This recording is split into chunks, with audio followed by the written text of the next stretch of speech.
extremely awkward but funny. So watching that play out, basically he goes to this like portal area. I don't know what it is, where they take all the like villains from other movies. So the villains in this movie are Joker, Sauron, Voldemort. Wait a minute. Oh yeah, hold on. There's I thought you meant other Batman villains. No. I mean, they're just villains, like the worst of the worst. Okay. Godzilla, King Kong, gosh, who else was there? There was like so many. The Gremlins for some reason. What? Yeah. So it's just this huge, all these villains are dumped into the Batman universe. And the only way that he can save Gotham is by connecting, like, I don't even know exactly how it gets here, but they're like breaking the city apart because there's so many of these bad villains with these like huge powers. The city's like breaking in two. And the only way that they can save it is by connecting their heads to each other because they're Legos.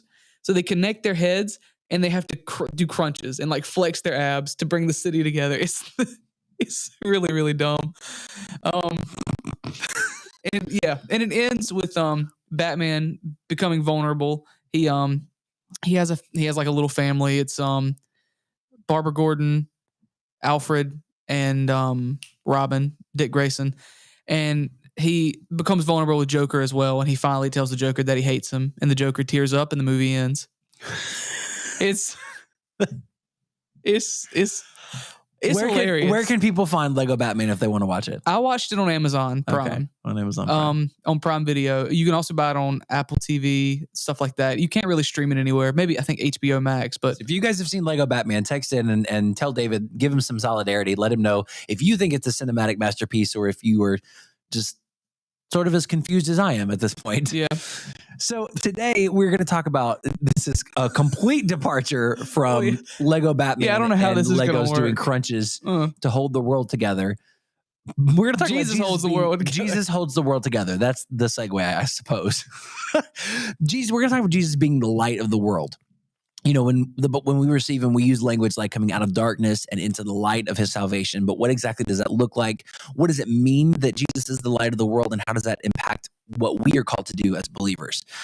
We're going to grab Dr. Shaw in just a second. But if you have any questions or suggestions for future episodes, send us a text at 252-582-5028. Or you can visit us online at clearviewtodayshow.com. We'll be back after this. Hey there, listeners. I'm John Galantis. And I'm Ellie Galantis. And we just want to take a quick second and talk to you about Dr. Shaw's and Nicole's book, 30 Days to a New Beginning, daily devotions to help you move forward.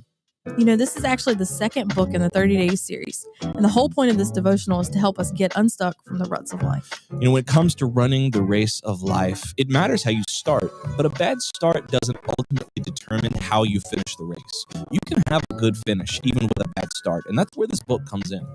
No matter who you are or where you are in life, you're going to get stuck. Instead of going out and buying some gadget or some planner, like I know I've done several times. I know that's right.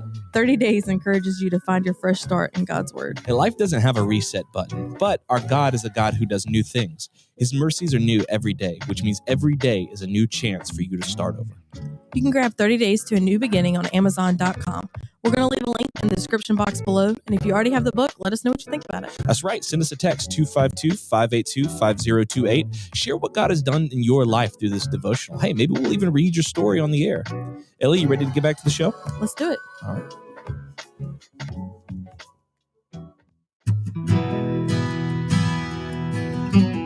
Welcome back to Clearview Today with Dr. Abadan Shah, the daily show that engages mind and heart for the gospel of Jesus Christ. You can visit us online at clearviewtodayshow.com, or you can send us a text at 252-582-5028 with any questions or suggestions for future episodes. Dr. Shah, welcome back to the studio. How are you doing today? It's good to be here. I hope you guys are doing well. Doing very well. David is still with us. I am today. Still with you. Still here. It's going to be 3-4 more days now. But he's doing a great job. Yeah, I like having you at the table. I'm just giving you a hard time. It's all right. It's all right. Well, if you're joining us for the first time today, Dr. Abadan Shah is a PhD in New Testament textual criticism, a professor, and might I say a good one at Carolina University, author, full-time pastor, and the host of Today's show. You can follow Dr. Shah on his website at abadanshah.com. You try to get fancy and then Yeah, I try to like add some flair. Now I see why John sticks to the script. Like 2 days show, like a 2 day show, like 2 Yeah, days. it's like a 2 hour 1 day tour. and then 2 days. and then 2 Yeah. days. Yeah, there's something to be said for having a script in front of you. Like Yeah. like add a little flourish here and there, but don't get too far Don't off. get too crazy. Don't get too far off. You live here. Right. This is where you live. None of this. Nothing crazy. This is where you live. 10 and 2. That's it.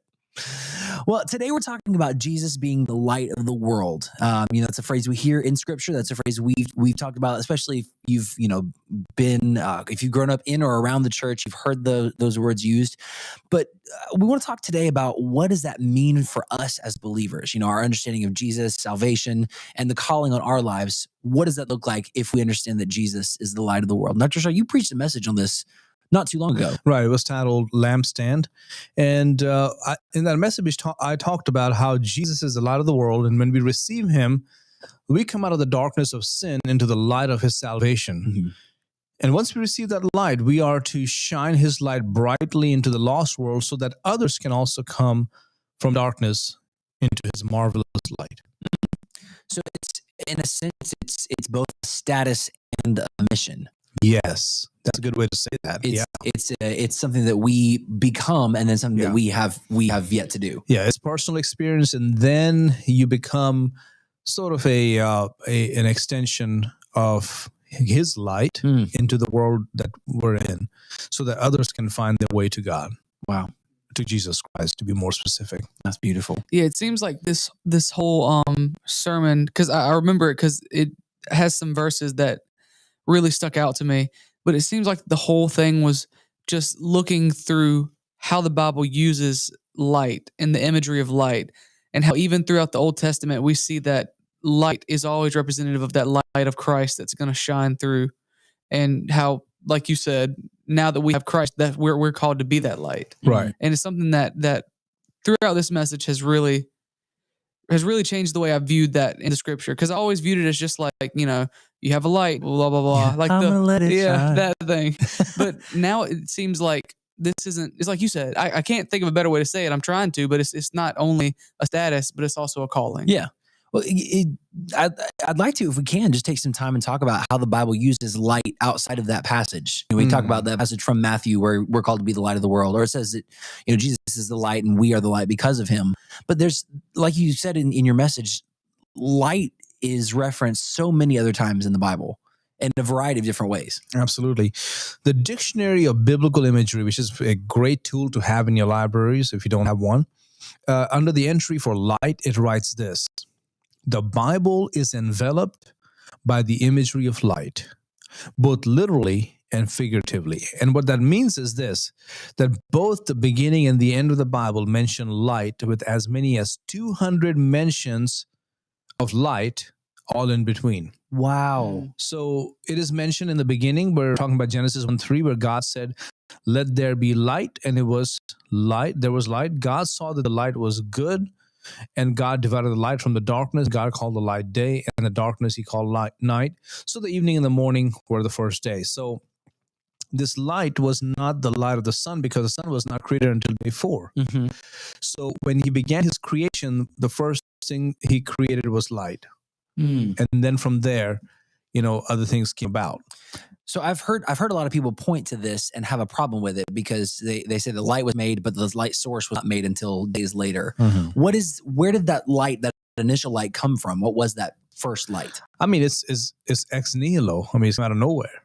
God just created something out of nothing, and it's kind of reflected God's glory, and it became visible to the newly created creation, right? And so the creation is not being made, but this light source, whether it's God himself or whatever, is now shining. And then day 4, of course, the sun, moon, stars are made. So they take on the new role of light. But if you keep in mind, the end of the Bible, which is the book of Revelation, chapter 21, verse 23 says, the city had no need of the sun or of the moon to shine in it, for the glory of God illuminated it. So in the beginning, there's no light until God creates light, and then he creates sun, moon, stars on day 4. But in the end, No need of sun, moon, and stars, because the glory of God itself is going to illuminate the city. The Lamb is its light. And then Revelation 22:5, there shall be no night there. They need no lamp nor light of the sun, for the Lord God gives them light, and they shall reign forever and ever. So the lights are back on. But in between, right, from the Garden of Eden until the end of time, the lights have gone out. That's such a great, I mean, the comparison there between Genesis and Revelation, that's such a great way to think about that, because people, you know, will raise issues with how could God create light, and I mean, ultimately we can end up splitting hairs if He creates light without a light source. But God is the light. I mean, God is, if there's light in heaven without need for the sun, of course God can make light without a light source. He's God. Right. And you know, you can really almost say the history of this world has been the history of light. So let's go back to the Garden of Eden. God created Adam and Eve. They were covered in God's light. You know, Psalm 104 says, "Bless the Lord, O my soul, O Lord my God, you are very great. You are clothed with honor and majesty, who cover yourself with light as with a garment." Cover yourself with light as with a garment. And we saw a demonstration of that, or we read about it in the account of the transfiguration of Christ in Matthew 17:2. He was transfigured before them. His face shone like the sun, and his clothes became as white as the light. So Adam and Eve sinned, but when they sinned, the lights went out. So they can see, but it was no longer the light. What is that? So I want to ask about that. What is that? What do you mean when you say that? Because like the light went out, so obviously the sun's still shining and there's still like the stars. But do you just mean like Spiritually, the light? Light went out, and now they're living in darkness. See, sin is always associated with darkness, and darkness with sin. But here, you know, you see the light is associated with goodness, with God's creation, and it went out. Sin came into the world. And Adam and Eve, of course, as you know, disobeyed God, ate the fruit that had been forbidden. And that's what they struggled with. Until 2,000 years ago, the light came, you know, in the form of the baby. And it's stayed on for the next 33 and a half years. The whole duration of Jesus' ministry, the light stayed on. I almost have in my head, as you're talking about that, this image of like lights. I mean, there's sometimes where we live, you know, storms will come through and power will get knocked out, or power will flicker. Like the lights will be on and then they'll be off, and then come on and then back off again. But I have in my head almost this image of, you know, these are the lights and like the overhead lights of history. And then when Adam and Eve sinned, power went out. But there were moments where the lights were flickering. There were moments where, it looks like there's the lights come back on, and then the lights will go back out. Right, exactly.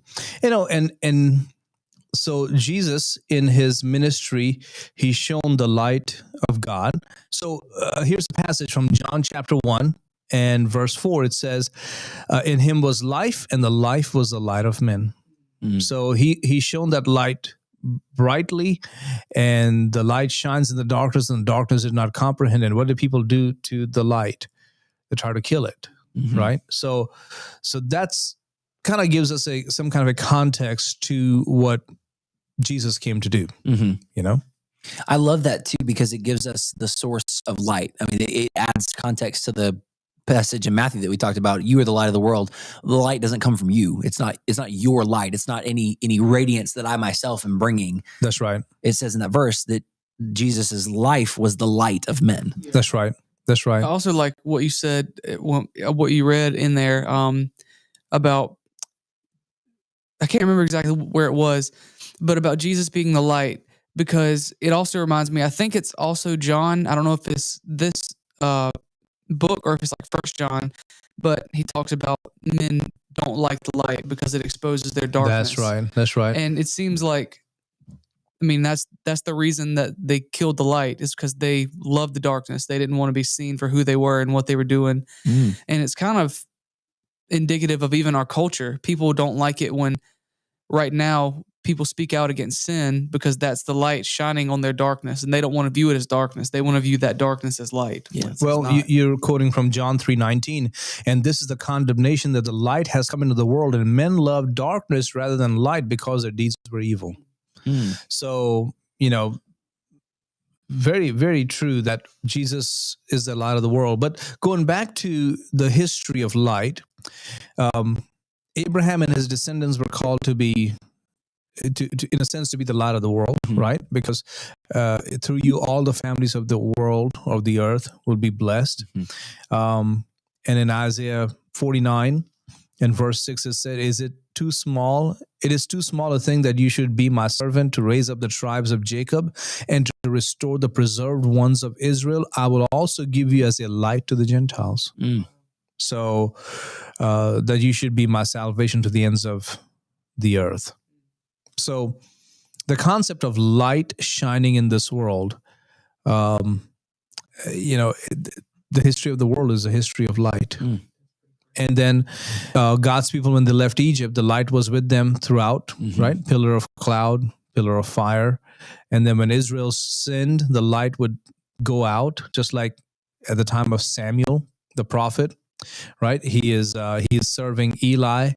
And it says, kind of very, very interesting the way it says it. It came to pass at that time while Eli was lying down in his place, and I'm reading from 1 Samuel chapter 3, verse 2.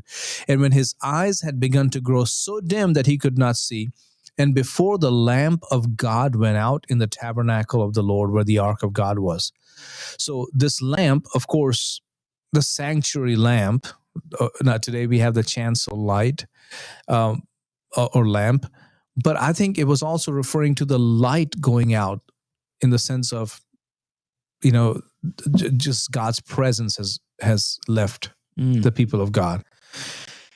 And then throughout history, God's people, when they were in trouble, they spoke and sang about the light of God, like Psalm 18:28. For you will light my lamp, the Lord my God will enlighten my darkness. Psalm 27:1. The Lord is my light and my salvation. Whom shall I fear? Psalm 36:9. For with you is the fountain of life. In your light we see light. That's beautiful. And then, of course, Psalm 119 has it several times. Your word is a lamp to my feet and a light to my path. So God's light symbolizes his presence and his truth, and it also symbolizes salvation. I love that imagery of, especially in Psalm 36 verse 9, in your light we see light. Like that's how we know what true goodness is. That's by right. being in the presence of God. That's right. Experiencing his light. That's how we then, have a benchmark for what that looks like in our lives. That's right. That's right. If we're thinking about Christ being the light of the world, and then we then are called to shine that light to other people, what does that look like practically? Like what are we called to do in regards to the darkness of this world? Well, as Jesus commissioned his disciples in Matthew 5, he said, "You are the light of the world. A city that is set on a hill cannot be hidden," which means you need to let your light shine brightly. And he says that. Nor do they light a lamp and put it under a basket, but on a lampstand, and it gives light to all who are in the house. Let your light so shine before men that they may see your good works and glorify your Father in heaven. So do all your ministries and your good works and evangelism in such a way that it's going to touch and impact people. Don't hide that light. Let it shine. Don't let anybody tell you, "Oh, no, that's not welcome here." No, shine the light of Jesus Christ. And Ephesians 5:8 says, "For you were once darkness, but now you are light in the Lord. Walk as children of light." Walk as children of light. So everywhere we go, let the light of Jesus shine. Wow. So the only catch in my mind that I'm trying to think of, light seems to be this good thing. It's like the light of Christ. Everywhere that we go, we're supposed to be light. But there's this passage about Satan being an angel of light. That's a good point. And I'm just wondering, like, where does that tie in, or how does that play? Yeah, 2 Corinthians 11:14 you're referring to. And no wonder, for Satan himself transforms himself into an angel of light. So he comes and he tries to, give you a glimpse of some knowledge or some intuition or, some impulse. Be careful of those kinds of lights. God's light is not going to be that sudden gleam. It's more of that steady, flood of light that guides your life, guides your actions, reveals your sin, and points you back to Christ. Satan's light is usually this little flash that go, oh yeah. Why didn't I think of that before? Yeah. Let me go and try this. Mhm. Oh, this makes me happy. I didn't realize this would make me so happy. Oh, great. And usually it's got nothing of God in it. Yeah. Mhm. Yeah, instead of being like the lights turn on in a room, it's like that, like little glimmer or like shimmer on like a coin or like Mhm. something. It's like, Uh-huh. oh, and How I- shiny is Yeah. this? Yeah. Ooh, shiny. yeah, yep. And it rarely leads to somewhere good. Nothing good in that. It's amazing to me, and I guess it shouldn't be, but it's just God's word puts concepts about who God is and his characteristics in terminology that we can relate to. Right. I mean, God could just like drop down in his word and say things like, my glory is magnificent, and, Yeah. and you can't comprehend it. But see how unrelatable that can be. Right. We get the picture of light, which is something that we experience every Right. single day. We benefit from, we understand the benefits of That's it. right. And so to have that word picture, that imagery that we can play off of, it's just so beautiful. That's amazing. It is. And let me also caution you that if there's bitterness and resentment in your light, you will cover the light of God in your life. John says in 1 John 1:5, this is the message that we have heard from him and declare to you that God is light and in him is no darkness at all. Verse 7, but if we walk in the light as he is in the light, we have fellowship with one another, and the blood of Jesus Christ, his son, cleanses us from all sin. Fellowship with one another. So if you don't have fellowship, your light, is struggling. Verse 9, he who says he is in the light and hates his brother is in darkness until now. He who loves his brother abides in the light, and there is no cause for stumbling in him. So my encouragement to people is, keep walking in the light, keep walking in Christ, keep showing the world what the salvation message is, who God is, who Christ is. And then don't let flashy things of life lure you away from the truth of God. Don't let bitterness and resentment block the light of God from shining through your life. Just let his light shine through you. Such a great reminder for us of what we're called to be as the light of the world and how we're able to do that. If you guys enjoyed today's topic or you have any questions or suggestions for future topics, send us a text at 252-582-5028. You can also visit us online at clearviewtodayshow.com, and you can support us financially on that same website. That's an opportunity for you to be the light of the world and engage in this partnership as we seek to bring the light of the message of salvation to as many people as possible. So we're grateful to our broadcasting partners, we're grateful to our giving partners, and to you as our listeners and our viewers. Dr. Shaw, we Yes, have sir. a question from Bruce H. And I'm going to rephrase the question because I think I can do this a little bit better. Can you shed some light on the best Bible commentaries that you've read? Well done. Very nice. Yeah, you threw the word light in there. Depends on which book of the Bible that I'm working with, okay? Because sometimes people buy an entire set of commentaries, a certain, commentary series by a person or by a publishing house or by a theological or, whatever publishing company or something. I don't usually do that. I pick commentaries based on my study of them. There are some wonderful commentary surveys out there. One is by D.A. Carson on the New Testament commentaries. Then there's an Old Testament counterpart by Tremper Longman. Great commentary surveys. Then there's another one by John Glenn on commentaries. I think I'm saying his name correctly. Then a couple other ones as well.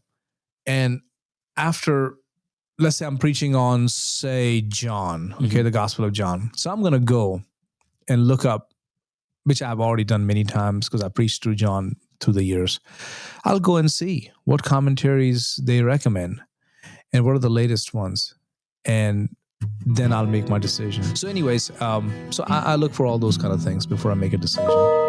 Very cool. That's awesome. Bruce, we hope that was helpful for you. If you guys have questions about commentaries, be sure to text those in at 252-582-5028. We'd love to be a resource for you. Love to direct those questions to Dr. Shaw, and he'd be happy to answer those for you. We love you guys. We'll see you next time on Clearview Today.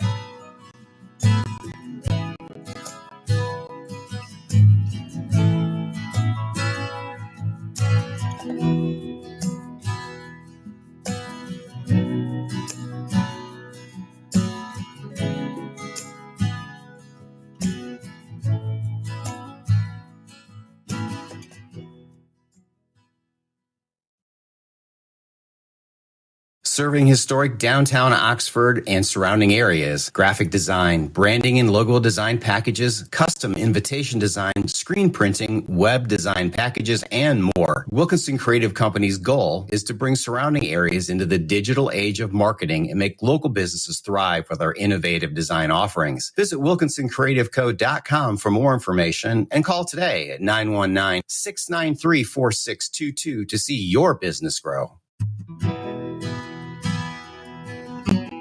Welcome back, everyone. It is Tuesday, January the 10th. I'm Ryan Hill. And I'm David Williams. And you're listening to Clearview Today with Dr. Abadan Shah, the daily show that engages mind and heart for the gospel of Jesus Christ. You can visit us online at clearviewtodayshow.com, or if you have a question for Dr. Shah or a suggestion for a future episode, send us a text at 252-582-5028. Or you can send us an email at contact@clearviewtodayshow.com. And again, you can continue to keep this conversation going. You can keep helping. What am I trying to say? You can help keep us in the air. Or you can keep helping us. John, I don't know how you do this, man. You can keep helping us keep this conversation in the air by making sure that you go and you review the show, you like the show, you share it. And then also you can support us through, what's the website again? Clearview Today Show? clearviewtodayshow.com. And you can always go and do that, and that's always super helpful. So. Absolutely. You can keep on keeping on, helping us, keeping on.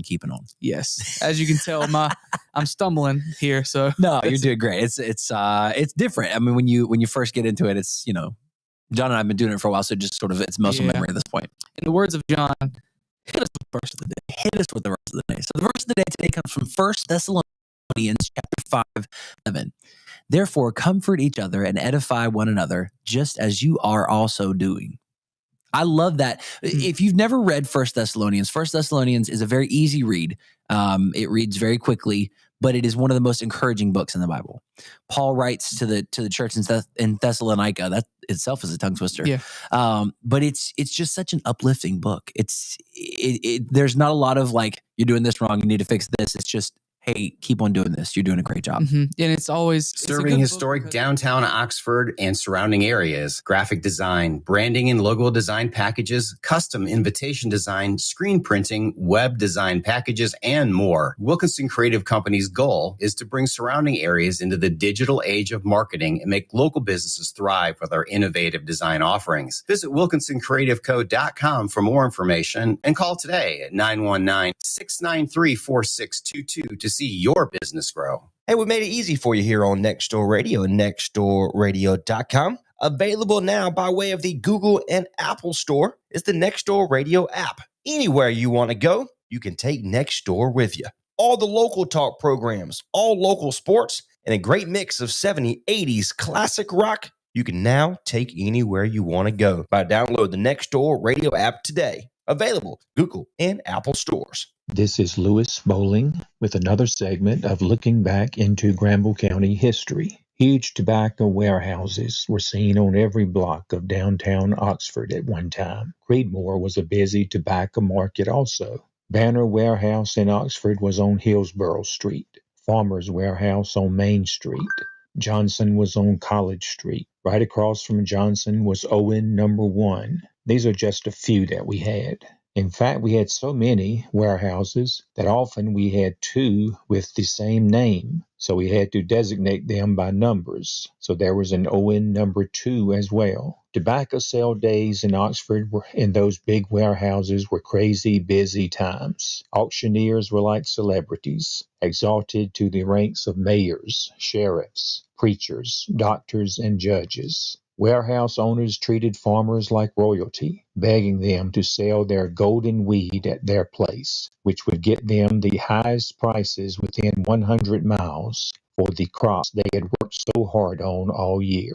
Through droughts, floods, wilt disease, tobacco worms, and all sorts of calamities. Businesses knew that those tobacco farmers, after a good sale, would have wads of cash bulging in their pockets. Again, this is Louis Bowling with another segment of Looking Back into Granville County History. The Smithsonian has arrived to Granville County. The Granville Museum is one of 6 host sites in North Carolina for Crossroads Change in Rural America. The Crossroads exhibit will be here from December 6th through January 19th. The museum is open Tuesday through Friday, 10 a.m. to 4 p.m. For weekend hours and a list of programs, visit www.granvillemuseumnc.org. Crossroads Change in Rural America is part of Museum on Main Street, a collaboration between the Smithsonian Institution and North Carolina Humanities Councils nationwide. Support for Museum on Main Street has been provided by the United States Congress. And welcome to Local Talk here on Next Door Radio, nextdoorradio.com, and the Next Door Radio app. My name is Trace Tyler. Phone line brought to you by Car Lake Outfitters, located in Henderson, North Carolina, 919-618-9258. This is recorded for presentation at this time. My good friend Gary Dakey joins us here with the Franklin Granville Vance Smart Start. My friend, how are you? Good morning, Trey. You got that right. Thank I'm you trying. very much. I'm trying. People struggle because there are other agencies around that serve multi-county and combinations. So Franklin Granville Vance Smart Start. Excellent. There you go. How's everything getting ready for the holidays? They're from not only in Henderson, but across the 3 counties that you work with. Doing really well. We are obviously working with over 100 child care programs in our 3 county area, so we do a lot of things with them. Of course, they're having a wonderful time right now with all these children getting excited for school and for Christmas and trying to get everything in order. And of course, around our office too, we always have a lot of fun around Christmas. 16 of us there, and wonderful folks that we work with there who are so dedicated working with children in the community. So this time of year with so much going on, it's really a lot of fun where we work and the people we work with and for. Of course, I've known you for a little over 5 years now, moving into the Henderson market at the Wiz at WICS and where we first met. But every individual that I've ever met through Smart Start has been, tremendous. They love what they do. We had a conversation off air, and I'd always tell people that I want to record things that we say off air because I think we can make it into a great little podcast. Oh yeah. But that people, when you love your job, sometimes it shows, and that's what happens with your organization. I think you're right. There's some wonderful. I've been fortunate to be there. This is my 23rd year at Smart Start. It flies. We're having fun. We're doing stuff. Wow. I think, and so I've seen most of the people come in who work there. I know Kamiko was here a few weeks ago, and she came on right after I did, and she's been there. I'll just say over 20 years. And such wonderful people to work with every day. It makes it easy to get up and go to work. And then the purpose of your work, for what we do, for working with young children, families, have young children, it's so worthwhile. So it makes life work a lot smoother than it does sometimes. That's a wonderful right. place to work. Yeah. So we've done kind of a vague introduction to what the Franklin Granville Vance Smart Start really is. But in your own words, what does all that mean? Well, our mission is to work with young children, and we work specifically 0 to 5. And the goal is to make sure they're healthy and that we get them ready to enter school, ready to succeed and do well in school. And that sounds very simple, but boy, what a major task that is. And we have so many kids that are starting in school, pre-K and kindergarten, who are not up to the level of what teachers need them to know so they can be a part of what goes on in the classroom. And so we do a lot of things to help families strengthen what's going on in the family and the home. We do a lot to improve care and the quality of child care. And we have some wonderful child care programs. Capacity's down there. We can talk about that. And then we do a lot of things, at least a lot of work I do is our literacy programs, because we know kids who read and love books when they start school, they do really well. Yep. So those are kind of my passions within. Well, so that's that kind of introduction. When I first met you, came on, we did a show together. And that was really, you just started the Dolly Parton Oh yeah, book series. yeah, yeah. And my son, and I tell you all the time, my son loves it, and we still get it. We still get them in the Yeah, mail. great. It's been 5 years now. Yeah, And it's, so, of course, it's I'm a gonna be 0 to 5 disappointed. program. If Yeah, you I'm get going to your be child in upset early. when we turn 6. I can't get those books anymore. So Yeah, I'm afraid it we, is. we might have to talk. Yeah, that's such a great program. We started that program actually before you and I met. Franklin Graham Event Smart Start started without any funding. It was something I ran across with a friend of mine, David Irvin, who's from Henderson, and we said this is such a neat program because they mail the books out. Kids get excited about getting something in the mail. It's not like a credit card bill you and I get. That's right. Oh, I don't even want to open it. And it's a great book, and they're developmentally appropriate. They're based on the age of the child, and it's free. So we were raising money. United Way in Granville County helped us with Granville County kids, Vance County, Franklin. Duke Energy, some others stepped in and gave us money. So every year we were able to enroll and keep 300, 400 children getting books every month. Some graduated at 5, then we would enroll new ones. And we kind of kept that going. And then luckily, Smart Start, our program at the state level, loved it and saw different programs picking it up, raising their own money to do it. And they decided to fund it. So right now we can enroll any child in the state of North Carolina. Of course, we cover Franklin, Granville, and Vance. We enroll any child age 0 to 5. Let me get this out there that can enroll in this program free. And they get books once a month till they turn age 5. It's literally all you have to do is sign a piece of paper. Yeah, it takes about a minute or so. Yeah. And you can go online. You can just Google Imagination Library and go on and do it. It takes 2-3 minutes tops. And your child will start getting books monthly until they turn age 5.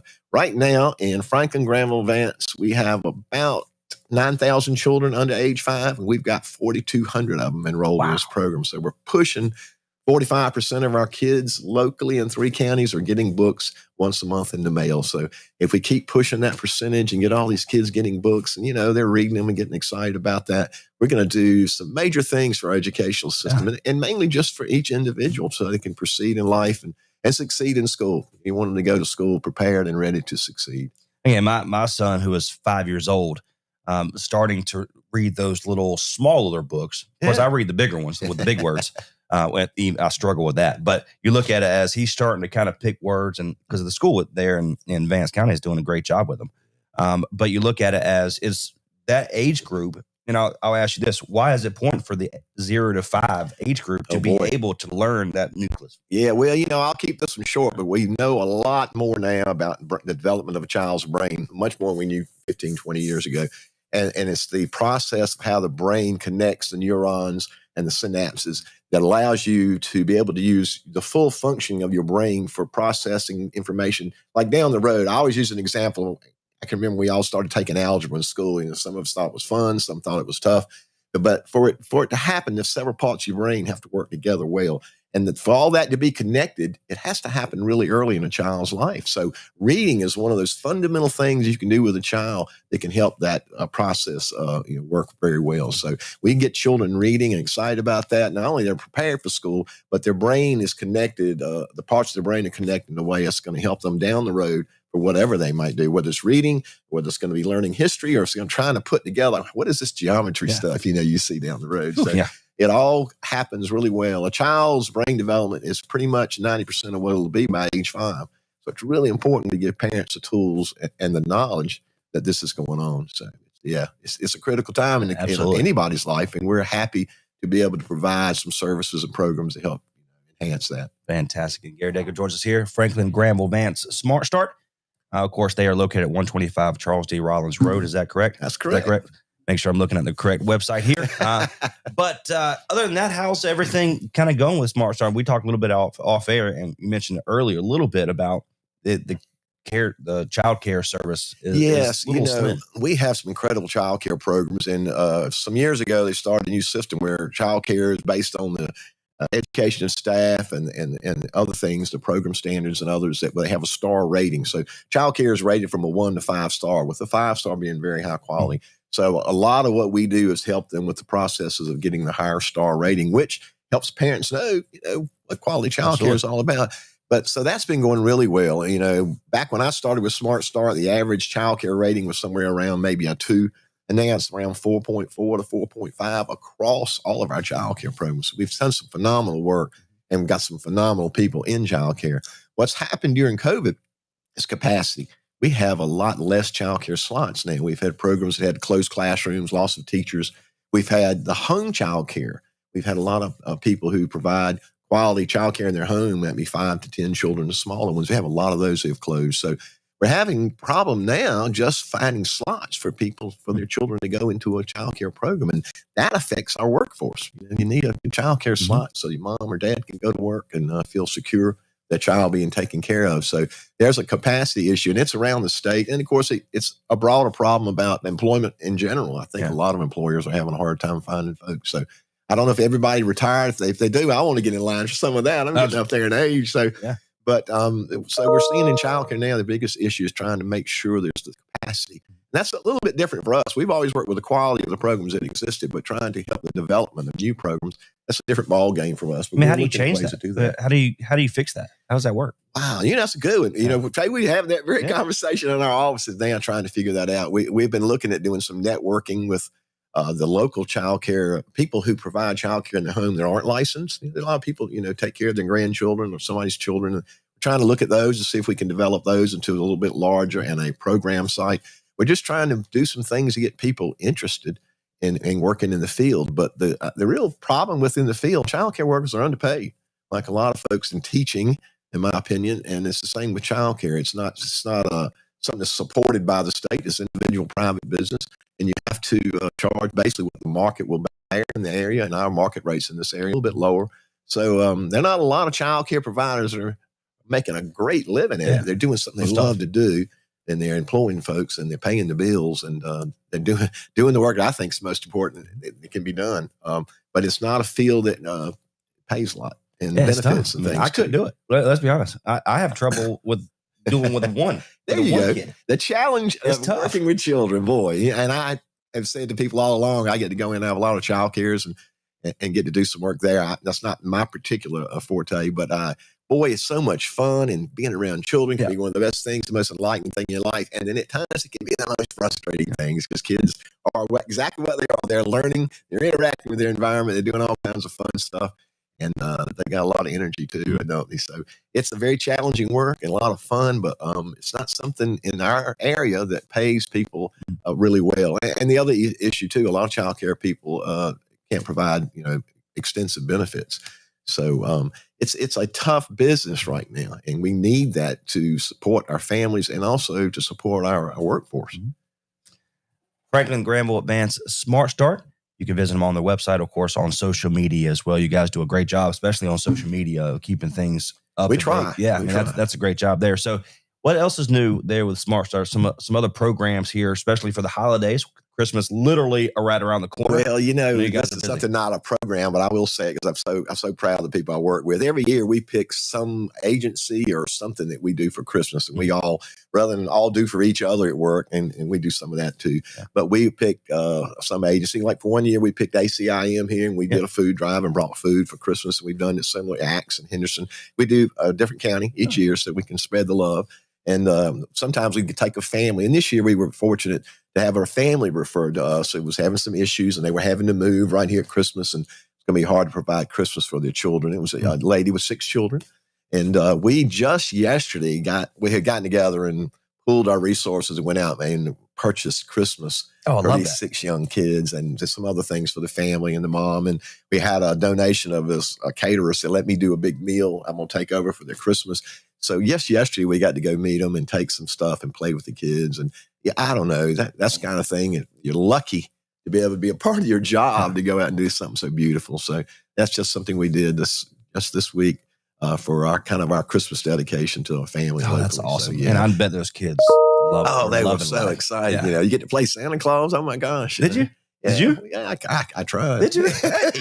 I'm not sure anybody was convinced, but and I had more fun than they did. So I'm a little selfish in that way, you know. But yeah, and then otherwise, we're running our similar programs we've been running all year. We're doing a lot of things with childcare.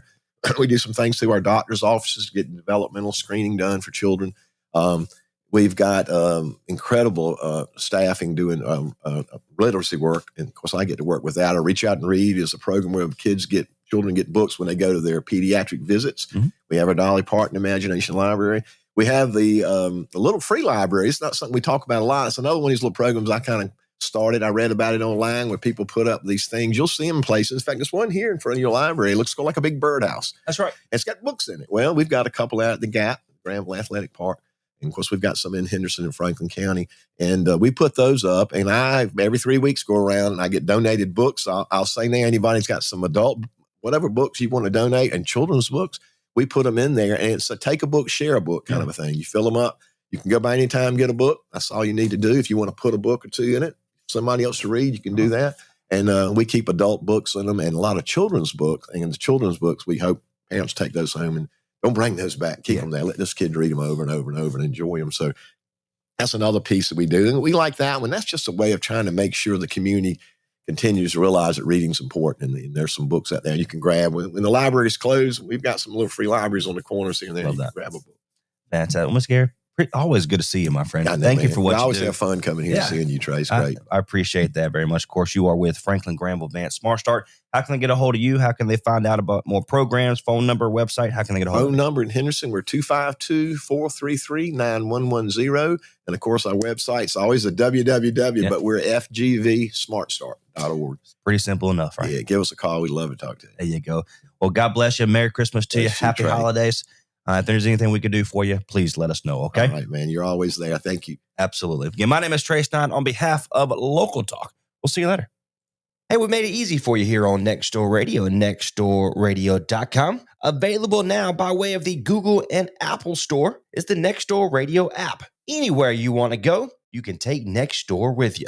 All the local talk programs, all local sports, and a great mix of 70s, 80s classic rock you can now take anywhere you want to go by download the Nextdoor Radio app today. Available Google and Apple stores. This is Lewis Bowling with another segment of Looking Back into Granville County History. Huge tobacco warehouses were seen on every block of downtown Oxford at one time. Creedmoor was a busy tobacco market also. Banner Warehouse in Oxford was on Hillsborough Street. Farmer's Warehouse on Main Street. Johnson was on College Street. Right across from Johnson was Owen Number 1. These are just a few that we had.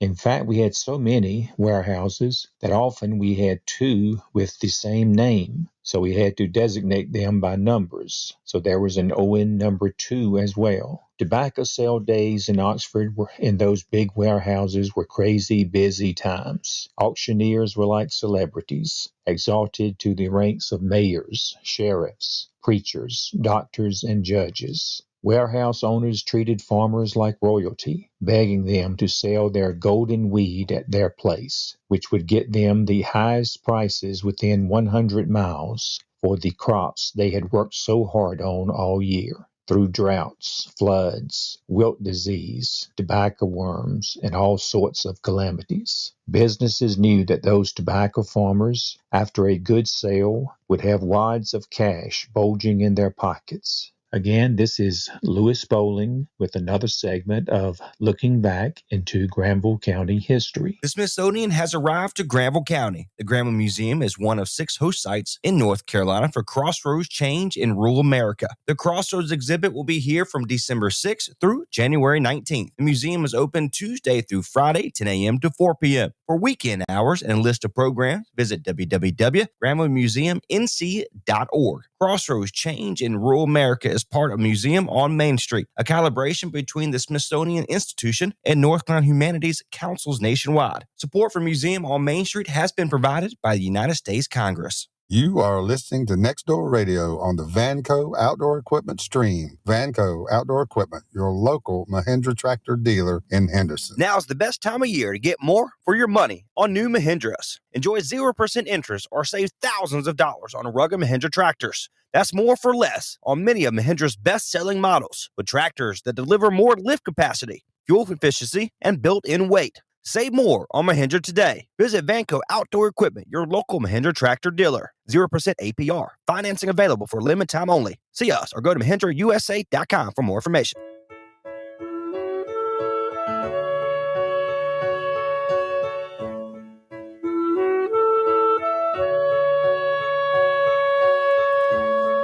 We've only just begun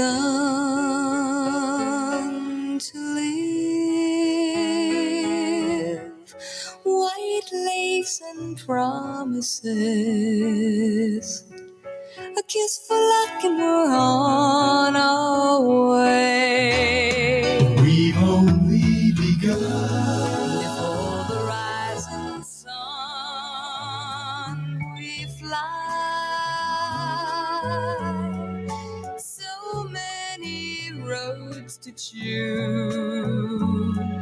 We start out walking and learn to run.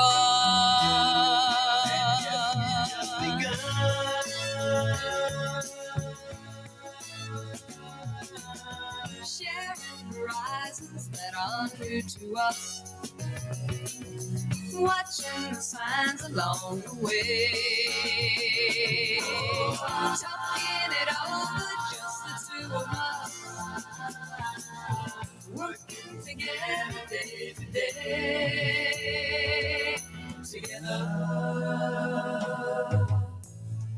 And when the evening comes, we smile. So much of life ahead. We'll find a place where there's room to grow.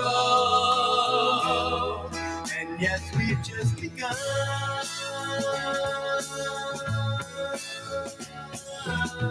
Sharing horizons that are new to us, watching the signs along the way, talking it over, just the two of us, working together day to day, together, together. And when the evening comes, we smile. So much of life ahead. We'll find a place where there's room to grow. And yes, we've just begun.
Well, I guess it would be nice if I could touch your body. I know not everybody has got a body like you, but I gotta think twice before I give my heart away. And I know all the games you play because I play them too.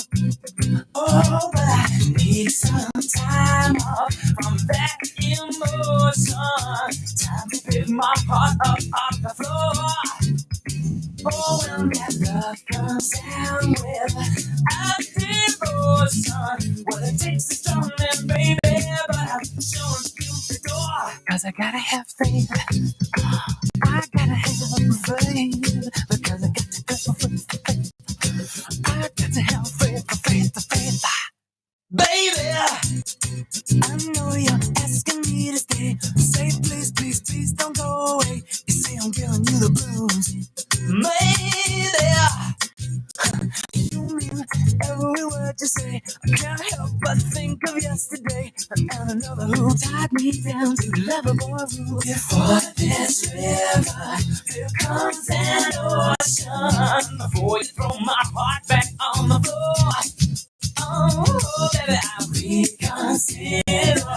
my foolish notion. Well, I need someone to hold me, but I wait for something more. Yes, I gotta have faith. I gotta have faith. Because you gotta have faith. I gotta have faith.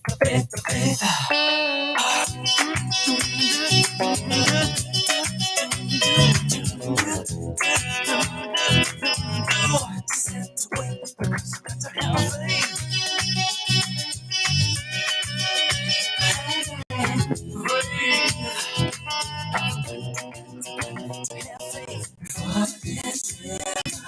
Here comes an ocean before you throw my heart back on the floor. Oh, baby, I reconsider my